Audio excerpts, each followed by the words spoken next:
This is day 2 of reading the entire Bible. Genesis chapter 2, here we go. There's so many things that I really loved about this chapter. In fact, I spent a long time thinking about it. But what really stood out to me the most was how God made us. In fact, Genesis chapter 2, verse 7, it says, "Then the Lord God formed a man from the dust of the ground and breathed into his nostrils the breath of life, and that man became a living being." What I really love is that up to this point, everything that God has made in Genesis 1 was all he spoke and it was made. But God formed us. In fact, that word form is like how a potter molds clay with his hands for a specific purpose.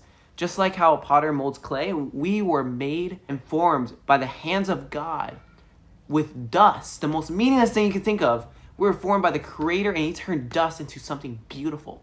I feel like the fact that God formed us is probably one of the reasons why he loves us so much and desires a close, intimate relationship with us. And just like how a potter forms something for a specific purpose, we were formed and created for a specific purpose. And what is that purpose? It's to work. In fact, Adam goes out to go work.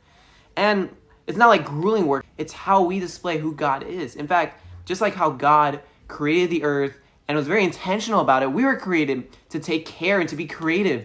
We were created to display the image of who God is. So I felt like that's what spoke out to me. There's day 2. I'll see you in the next one.